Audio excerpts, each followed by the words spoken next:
Hi ನಮಸ್ತೆ, ಶ್ರೀಗಂಧದ ಗುಡಿ ಸೀರಿಯಲ್ನ ಇವತ್ತಿನ ಸಂಚಿಕೆಗೆ ಸ್ವಾಗತ. ಇನ್ನು ಯಾರೆಲ್ಲ ನನ್ನ ಚಾನಲ್ಗೆ ಸಬ್ಸ್ಕ್ರೈಬ್ ಆಗಿಲ್ಲ ಸಬ್ಸ್ಕ್ರೈಬ್ ಮಾಡಿಕೊಡು, ಸಪೋರ್ಟ್ ಮಾಡಿ.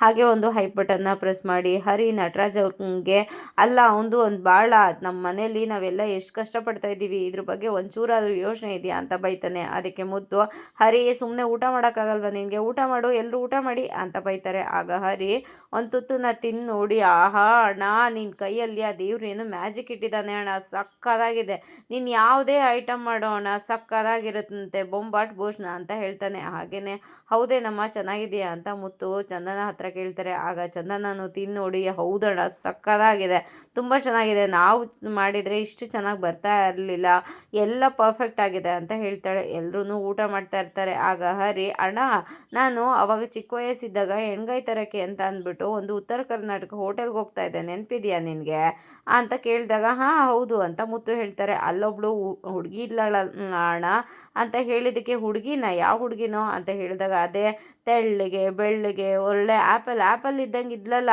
ಅವಳು, ನನಗೆ ಲೈನ್ ಹೊಡಿತಿದ್ಲಲ್ಲ ಅಂತ ಹೇಳಿದ್ದಕ್ಕೆ, ಅದ್ಯಾವಾಗಲೂ ಅಂತ ಹೇಳಿದ್ದಕ್ಕೆ, ನೀನು ಮರ್ತಿದೀಯ ಅನಿಸುತ್ತೆ ಅಣ್ಣ, ಅವಳು ಲೈನ್ ಹೊಡಿತಾ ಇದ್ಲು ನನಗೆ, ಆಗ ನೀನೊಂದು ಮಾತು ಹೇಳಿದ್ದೆ ನನಗೆ ನೆನಪಿದೆಯಾ, ಅದು ಸಿಗಬೇಕು ಅಂತ ಇದ್ದರೆ ಬೆಟ್ಟದ ತುದಿನಲ್ಲಿದ್ರೂ ಸಿಗ್ತಾರೆ, ಸಿಗಬಾರ್ದು ಅಂತ ಇದ್ದರೆ ಅದು ಏನೇ ಆದ್ರೂ ಸಿಗೋದಿಲ್ಲ, ನಮ್ಮ ಹಣೆಯಲ್ಲಿ ಯಾರನ್ನು ಬರೆದಿರುತ್ತೆ ಅವರೇನೇ ಆಗೋದು ಅಂತ ಹೇಳಿದ್ದೆ ನೆನಪಿದೆಯಾ ಅಂತ ಹೇಳಿದ್ದಕ್ಕೆ, ಇಲ್ಲ ಕಣೋ ಅಂತ ಹೇಳ್ದಂಗ ಚಂದನ, ಮತ್ತು ಯಾಕೆ ನಿಮ್ಗೆ ಆ ಹುಡುಗಿ ಸಿಗಲಿಲ್ಲ ಅಂತ ಹೇಳಿದ್ದಕ್ಕೆ, ಆ ಹುಡುಗಿ ಬೇರೆ ಹುಡುಗನ್ನ ಮದುವೆ ಆಗಿ ಹೋದ್ಲು, ಸಿಗಬಾರ್ದು ಅಂತ ಇತ್ತು, ಅದಕ್ಕಿನ್ನ ಒಳ್ಳೆ ಹುಡುಗಿ ಸಿಗಬೇಕು ಅಂತ ಇತ್ತು, ಅದಕ್ಕೆ ಸಿಕ್ಕಿದ್ದಾರೆ ಅಂತ ಹೇಳಬೇಕಾದ್ರೆ, ಅಯ್ಯೋ ಅವಳು ಮದುವೆ ಆಗಿ ಹೋಗಿ ಒಳ್ಳೆ ಕೆಲಸ ಮಾಡಿದ್ಲು, ಯಾಕೆ ಅಂದರೆ ನಿಮ್ಮ ಸುಳ್ಳನ್ನ ಕೇಳೋ ಅಂತ ಕಷ್ಟ ತಪ್ಪಿತು ಅವಳಿಗೆ ಅಂತ ಚಂದನ ಹೇಳ್ತಾಳೆ. ಆಗ ಎಲ್ಲರೂ ನಗ್ತಾರೆ.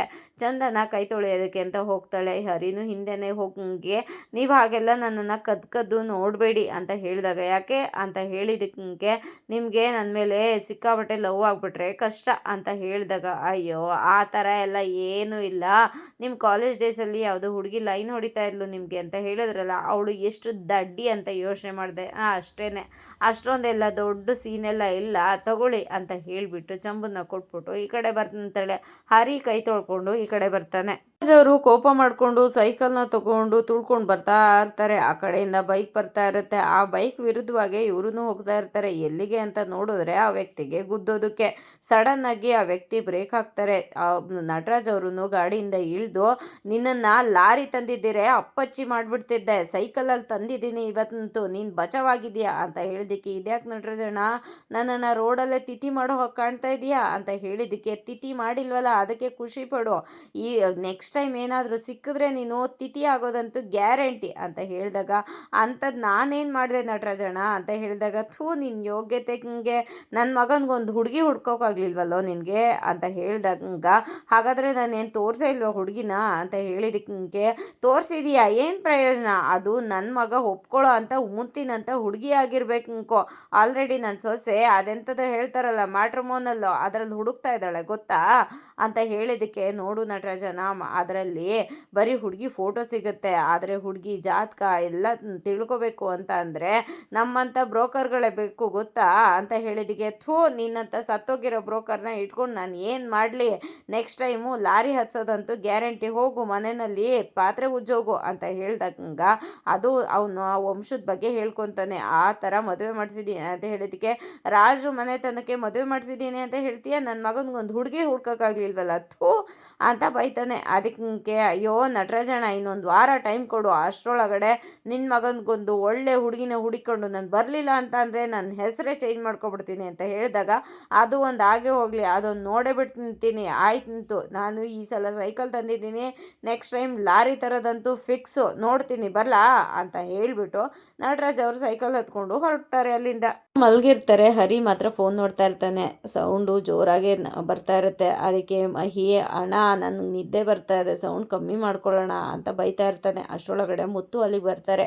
ಸುಸ್ತು ಮಾಡಿಕೊಂಡು ಹರಿ ಫೋನ್ನ ನೋಡ್ತಾ ಇರೋದನ್ನು ನೋಡಿ ಆಶ್ಚರ್ಯದಿಂದ, ಏನೋ ನೋಡ್ತಾ ಇದೀಯ ಅಂತ ನೋಡಿದ್ರೆ ಹುಡುಗಿರ ಫೋಟೋಸ್ ನೋಡ್ತಾ ಇರ್ತಾನೆ. ಅದಕ್ಕೆ, ಅಲ್ಲ ಕಣೋ ಹರಿ, ನಿನ್ಗೆ ಇವಾಗ ಮದುವೆ ಆಗಿದೆ, ಚಂದನ ಜೊತೆ ಸಂಸಾರ ಮಾಡಬೇಕು ಅನ್ಕೋ, ಅವಳ ಜೊತೆ ಜೀವನ ಮಾಡಬೇಕು ಅಂತ ತಾನೇ ಅವಳನ್ನ ಮದುವೆ ಆಗಿ ಕರ್ಕೊಂಡು ಬಂದೆ, ನಾವು ಎಲ್ಲ ಅದನ್ನೇ ತಾನೇ ಬಯಸಿದ್ದು, ಅದನ್ನ ಈಗ ನೋಡಿದ್ರೆ ನೀನು ಹುಡುಗಿ ಫೋಟೋ ನೋಡ್ತಾ ಇದೆಯಲ್ಲೋ, ನೀನು ಬದಲೇ ಆಗಿಲ್ವಲ್ಲೋ ಅಂತ ಹೇಳಿದ್ದಕ್ಕೆ, ಅದು ಬೇರೆ ಇದು ಬೇರೆ ಬೇರೆ ಅಣ್ಣ, ಹುಡುಗಿರು ಫೋಟೋನ ಲೈಕ್ ಮಾಡಲಿ ಕಮೆಂಟ್ ಮಾಡಲಿ ಅಂತ ತಾನೇ ಹಾಕಿರ್ತಾರೆ, ಅವ್ರ ಫೋಟೋಸ್ ನೋಡಲಿಲ್ಲ ಅಂತಂದರೆ ಹೇಗಣ್ಣ ಅಂತ ಹೇಳಿದಾಗ, ನೀನು ಯಾವತ್ತೂ ಬದಲಾಗಲ್ಲ ನೋಡು, ಬದಲಾಗೋ ಫಸ್ಟು ಅಂತ ಹೇಳ್ತಾ ಇರ್ತಾನೆ. ಅಷ್ಟರೊಳಗಡೆ ಮುತ್ತುಗೊಂದು ಫೋನ್ ಬರುತ್ತೆ. ಇದೇನಣ್ಣ, ನಿನ್ಗೆ ಯಾರಣ್ಣ ಇಷ್ಟೊತ್ತಿನಲ್ಲಿ ಫೋನ್ ಮಾಡೋದು, ಯಾರೋ ಕಂಪ್ನಿಯವ್ರು ಇರಬೇಕು, ಅವ್ರಿಗೇನು ಗೊತ್ತಾಗೋದೇ ಇಲ್ಲ ಅಂತ ಹೇಳಬೇಕಾದ್ರೆ ಫೋನ್ನ ಮುತ್ತು ತೊಗೊತಾರೆ. ಆದರೆ ಅದು ಹುಡುಗಿ ಆಗಿರ್ತಾಳೆ. ಅಯ್ಯೋ ಇದು ಅವಳು ಕಣೋ ಫೋನ್ ಮಾಡ್ತಾ ಇರೋದು ಅಂತ ಹೇಳ್ದಾಗ, ಯಾರಣ್ಣ ಅಂತ ಕೇಳಿದ್ದಕ್ಕೆ, ಅದೇ ಹೋಟೆಲ್ಲು ಬೆಸ್ಟಿ ಅಂತ ಹೇಳಿದ್ದಕ್ಕೆ, ಹಾಂ ಹಾಂ ಹಾಂ ಮಾತಾಡು, ಇಷ್ಟೊತ್ತಿನಲ್ಲಿ ನೀನು ನೆನ್ಪು ಮಾಡ್ಕೊಂಡಿದ್ದಾಳೆ ಅಂದರೆ ನಿನ್ನ ಜೊತೆ ಮಾತಾಡಬೇಕು ಅಂತ ಅನಿಸುತ್ತೆ ಕಳ್ಳ,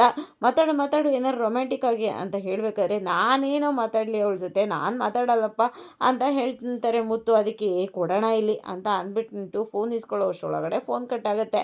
ಮತ್ತು ಆ ಹುಡುಗಿನೇ ಮತ್ತೆ ಫೋನ್ ಮಾಡ್ತಾಳೆ. ಹಂಗೆ ಹರಿ ಫೋನ್ನ ರಿಸೀವ್ ಮಾಡಿ ಹಲೋ ಅಂತ ಕೇಳಿದ್ದಕ್ಕೆ, ಆ ಕಡೆಯಿಂದ ಹುಡುಗನಿಗೆ ಯಾರು ಮುತ್ತುನ ಮಾತಾಡ್ತಾ ಇರೋದು ಅಂತ ಹೇಳಿದ್ದಕ್ಕೆ, ಹಾಂ ಹಾಂ ಹೌದು ಮುತ್ತು ಅವರೇ ಮಾತಾಡ್ತಾ ಇರೋದು, ಅದು ನೀವು ಫೋನ್ ಮಾಡಿದ್ದಾಗ ನಾನು ಸ್ವಲ್ಪ ಮಲಗಿಬಿಟ್ಟಿದ್ದೆ, ಎಲ್ಲರೂ ಮಲ್ಕೊಂಡಿದ್ರಲ್ಲ ಅದಕ್ಕೆ ಡಿಸ್ಟರ್ಬ್ ಆಗುತ್ತೆ ಅಂತ ಫೋನ್ನ ತೊಗೊಂಡು ಬಂದು ಹೊರಗಡೆ ರೀಡಯಲ್ ಮಾಡೋ ಅಷ್ಟರೊಳಗಡೆ ನೀವು ನನಗೆ ಕಾಲ್ ಮಾಡಿದ್ರಿ, ಮತ್ತು ಹೇಳಿ ಅಂತ ಹೇಳಿದ್ದಕ್ಕೆ, ಏನೋ ಹಾಗಾದರೆ ಡಿಸ್ಟರ್ಬ್ ಆಯಿತಾ ಅಂತ ಹೇಳಿದಾಗ, ಇಲ್ಲ ತೊಂದರೆ ಇಲ್ಲ, ಡಿಸ್ಟರ್ಬ್ ಏನೂ ಆಗಿಲ್ಲ, ಹೇಳಿ ಅಂತ ಹೇಳಬೇಕಾದ್ರೆ, ಮತ್ತು ಇನ್ನೇನು ಸಮಾಚಾರ ಅಂತ ಹೇಳಿದ್ದಕ್ಕೆ ಆ ಹುಡುಗನಿಗೆ, ನೀವು ನನಗೆ ತುಂಬಾ ಇಷ್ಟ, ಆದರೆ ನಿಮ್ಮ ಪರ್ಸ್ನಾಲಿಟಿ ತುಂಬ ಚೆನ್ನಾಗಿದೆ, ನಿಮ್ಮ ವಿಯರ್ಡು ಎಲ್ಲ ತುಂಬಾ ಚೆನ್ನಾಗಿದೆ ಅಂತ ಹೇಳ್ದಾಗ, ಹೌದಾ ಅಂತ ಹೇಳಿದ್ದಕ್ಕೆ, ಮತ್ತು ನೀವು ಇವತ್ತು ಇಷ್ಟೊಂದೆಲ್ಲ ಮಾತಾಡ್ತಾ ಇದ್ದೀರಾ ಚೆನ್ನಾಗಿ, ಅವತ್ತೇನು ಮಾತೇ ಆಡಲಿಲ್ಲ ಸೈಲೆಂಟಾಗಿದ್ರಿ ಅಂತ ಹೇಳಿದ್ದಕ್ಕೆ, ಅದು ನಿಮ್ಮ ಜೊತೆ ಒಬ್ಬ ಆ ಬೂದ್ಗುಂಬಳಕಾಯಿ ಮುಖದವನು ಬಂದಿದ್ನಲ್ಲ, ಅದಕ್ಕೆ ಇಷ್ಟ ಆಗಲಿಲ್ಲ, ಮೂಡ್ ಆಫ್ ಆಯಿತು, ಅದಕ್ಕೆ ಮಾತಾಡೋಕ್ಕಾಗಲಿಲ್ಲ ಅಂತ ಹೇಳಿದ್ದಕ್ಕೆ, ನನಗೆ ನಿಮ್ಮನ್ನು ಮೀಟ್ ಮಾಡಬೇಕು ಅಂತ ಅನ್ನಿಸ್ತಾ ಇದೆ, ಮೀಟ್ ಮಾಡೋಣ ಅಂತ ಹೇಳಿದಾಗ, ಮೀಟಾ, ಓಕೆ ಅಂತ ಹೇಳ್ತಾ ಇರ್ತಾನೆ. ಮತ್ತು ಬೆಳಗ್ಗೆನೇ ನಾನು ನಿಮಗೆ ಕಾಲ್ ಮಾಡೋಣ ಅಂತ ಅಂದ್ಕೊಂಡೆ, ಆದರೆ ನೀವು ಬ್ಯುಸಿ ಇರ್ತೀರೇನೋ ಅಂತ ಸುಮ್ಮನೆ ಆದೆ ಅಂತ ಹುಡುಗಿ ಹೇಳ್ತಾಳೆ. ಅದಕ್ಕೆ ಸಿಕ್ಕಾಬಟ್ಟೆ ಬ್ಯುಸಿ, ಕೈ ಕಾಲು ಆಡ್ಸೋದಕ್ಕೂ ನನಗೆ ಪುರ್ಸೋತಿರಲ್ಲ, ಆದರೆ ನೀವು ಫೋನ್ ಮಾಡ್ತೀರಾ ಅಂತ ಅಂದರೆ ಖಂಡಿತ ಫ್ರೀ ಮಾಡ್ಕೋತೀನಿ, ಏಕೆಂದರೆ ನಿಮ್ಮ ಸ್ವೀಟ್ ವಾಯ್ಸ್ ಕೇಳಬೇಕಲ್ಲ, ಅದಕ್ಕೋಸ್ಕರ ಫೋನ್ ಮಾಡ್ಕೊತೀನಿ, ನೀವು ಅಷ್ಟೇ ತುಂಬ ಚೆನ್ನಾಗಿದ್ದೀರಾ, ಊಟ ಆಯಿತಾ ಅಂತ ಹೇಳಿದ್ದಕ್ಕೆ, ಅದು ನಾನು ನೈಟು ಊಟ ಮಾಡೋದಿಲ್ಲ, ಬರೀ ಫ್ರೂಟ್ಸ್ ಅಷ್ಟೇ ತಿನ್ನೋದು ಅಂತ ಹುಡುಗಿ ಹೇಳ್ತಾಳೆ. ಅದಕ್ಕೆ ಫ್ರೂಟ್ಸ್ ಅಷ್ಟೇನಾ, ಹಾಗಾದರೆ ಡಯಟ್ ತುಂಬ ಒಳ್ಳೆಯದು, ನೀವು ಬೆಳ್ಳಗೆ ಕೆಂಪಿಗೆ ಗುಂಡುಗೆ ಇದ್ದೀರಲ್ಲ ಎಲ್ಲ ಹೇಳ್ತಾ ಇರ್ತಾನೆ. ಈ ಕಡೆಯಿಂದ ಮುತ್ತು ಬೇಡವೋ ಈ ಥರ ಎಲ್ಲ ಬೇಡವೋ ಅಂತ ಗಿಂಡ್ತಾ ಇರ್ತಾರೆ. ಅದಕ್ಕೆ ಅಣ್ಣ ಅಂತ ಮಧ್ಯದಲ್ಲಿ ಎಂತ ಇರ್ತಾನೆ. ಅದಕ್ಕೆ ಏನಾಯಿತು ಅಂತ ಹೇಳಿದಾಗ, ಅದು ನಿಮ್ಮ ಜೊತೆ ಮಾತಾಡ್ತಾ ಗೊತ್ತಾಗ್ದೇ ಇರುವೆ ಗೂಡಿಗೆ ಕೈ ಹಾಕ್ಬಿಟ್ವೆ, ಅದಕ್ಕೆ ಹಾಗಂದೆ ಅಂತ ಹೇಳಬೇಕಾದ್ರೆ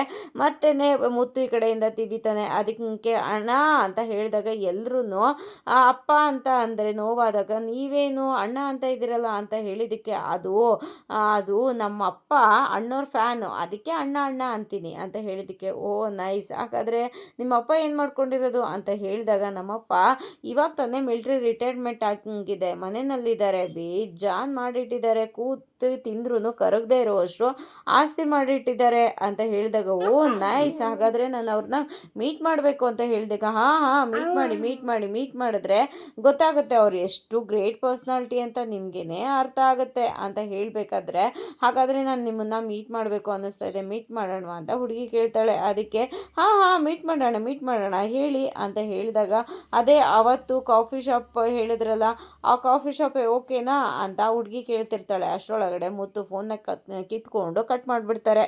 ಹುಡುಗಿ ಹಲೋ ಅಂತ ಅಂತಿರ್ತಾಳೆ, ಆದರೆ ಫೋನ್ ಮಾತ್ರ ಕಟ್ಟಾಗಿರುತ್ತೆ. ಮುತ್ತು ಫೋನ್ನ ಕಿತ್ಕೊಂಡು, ಹುಡುಗಿರ ಹತ್ರ ಈ ಥರ ಏನಾದ್ರು ಮಾತಾಡ್ತಾರೇನೋ, ನೀನು ಏನೋ ಮಾಡಿದೆ ಅಂತ ಹೇಳಿದ್ದಕ್ಕೆ, ಅಣ್ಣ ಈ ಥರ ಮಾತಾಡಿದ್ರೇ ವರ್ಕೌಟ್ ಆಗೋದು ಹುಡುಗಿರ ಹತ್ರ, ನಿನ್ಗೆ ಅದೆಲ್ಲ ಗೊತ್ತಾಗೋದಿಲ್ಲ ನೋಡು, ಮತ್ತೆ ಅವಳು ಫೋನ್ ಮಾಡ್ತಾಳೆ ಅನಿಸುತ್ತೆ, ಸರಿಯಾಗಿ ನಾನು ಥರ ಮಾತಾಡಿ ಮ್ಯಾನೇಜ್ ಮಾಡು ಅಂತ ಹೇಳಿದ್ದಕ್ಕೆ, ನಾನು ಮಾತಾಡಲ್ಲಪ್ಪ, ನಾನು ಅವಳ ಜೊತೆ ಯಾಕೆ ಮಾತಾಡಲಿ, ನೋಡು ಕಣೋ ಅವಳಿಗೆ ನಾನು ಸೆಟ್ ಆಗೋದಿಲ್ಲ, ಅವಳಿಗೆ ಯಾರು ಸೆಟ್ ಆಗ್ತಾರೆ ಅವಳನ್ನೇ ಮದುವೆ ಆಗಲಿ ಅವಳು ಅಂತ ಹೇಳಿದ್ದಕ್ಕೆ, ಅಲ್ಲ ಅಣ್ಣ ಹುಡುಗಿ ಸಿಗಲ್ಲ ಅಂತ ಗೊತ್ತಿದ್ದು ಅವಳ ಬಗ್ಗೆ ಒಳ್ಳೇದನ್ನ ಮಾತಾಡೋ ಅಂತ ಹುಡುಗ ಎಲ್ಲ ಅಣ್ಣ ಸಿಗ್ತಾರೆ ಹುಡುಗಿರಿಗೆ ಈಗಿನ ಕಾಲದಲ್ಲಿ, ನಿನ್ನಷ್ಟು ಒಳ್ಳೆ ಹುಡುಗ ಅವಳಿಗೆ ಸಿಗೋದಕ್ಕೆ ಸಾಧ್ಯನೇ ಇಲ್ಲ ಅಣ್ಣ, ನೋಡು ಆ ಥರ ಮ್ಯಾನೇಜ್ ಮಾಡಿ ಮಾತಾಡು, ಎಲ್ಲವುದು ಸರಿ ಹೋಗುತ್ತೆ ಅಂತ ಹೇಳಿದ್ದಕ್ಕೆ, ನಾನು ಆ ಥರ ಎಲ್ಲ ಮಾತಾಡಲ್ಲ ಕಣೋ ಅಂತ ಹೇಳಿದಾಗ, ಇನ್ನೇನು ನಾನು ಮಾತಾಡ್ಬಿಟ್ಟು ಕ್ಯಾಚ್ ಹಾಕೊಳ್ಳ, ಮಾತಾಡೋಣ ನೀನು ಅಂತ ಹೇಳಿದಾಗ, ನೋಡು ಹರಿ ನಿನಗೆ ಮದುವೆ ಆಗಿದೆ, ಮತ್ತೆ ಆ ಥರ ಎಲ್ಲ ಮಾತಾಡಬೇಡ ನೀನು, ಸುಮ್ಮನೆ ಬಿತ್ಕೊ ನೀನು ಅಂತ ಹೇಳ್ಬೇಕಾರೆ ಮತ್ತೆ ಇನ್ನೊಂದ್ಸಲ ಫೋನ್ ಬರ್ತಾ ಇರುತ್ತೆ. ಅದಕ್ಕೆ ಮತ್ತೆ ಫೋನ್ ಬರ್ತಾ ಇದೆ ಮಾತಾಡೋಣ ಅಂತ ಹೇಳಿದಾಗ, ಇಲ್ಲ ನಾನಂತೂ ಮಾತಾಡಲ್ಲ ಅಂತ ಹೇಳಿ ಫೋನ್ನ ಕಟ್ ಮಾಡಿಬಿಟ್ಟು ಸ್ವಿಚ್ ಆಫ್ ಮಾಡಿಬಿಟ್ಟು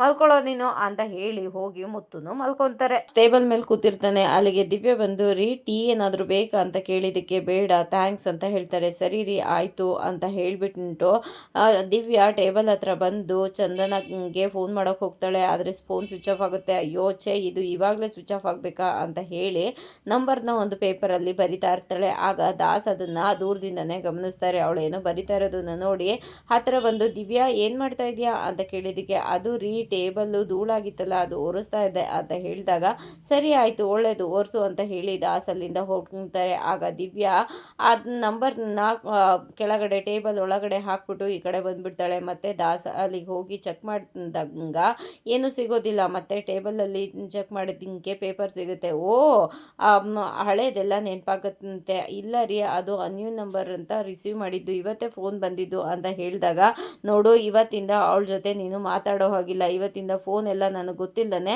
ರಿಸೀವ್ ಮಾಡೋ ಹಾಗಿಲ್ಲ, ಮಾತಾಡೋ ಹಾಗಿಲ್ಲ, ನಿನಗೆ ಹೆಂಡತಿ ಅಂತ ಸಲಿಗೆ ಕೊಟ್ಟಿದ್ದು ಜಾಸ್ತಿ ಆಯಿತು ಅಂತ ಹೇಳಿದಾಗ ದಿವ್ಯಾ ಅದು ಅವಳು ಸರ್ಟಿಫಿಕೇಟ್ಗೋಸ್ಕರ ಫೋನ್ ಮಾಡಿದ್ಲು ರೀ ಅಂತ ಹೇಳಿ ನೆನಪಾಗುತ್ತೆ. ಆಗ ದಾಸ್ ಅದನ್ನೆಲ್ಲ ಹುಡುಕ್ತಾರೆ.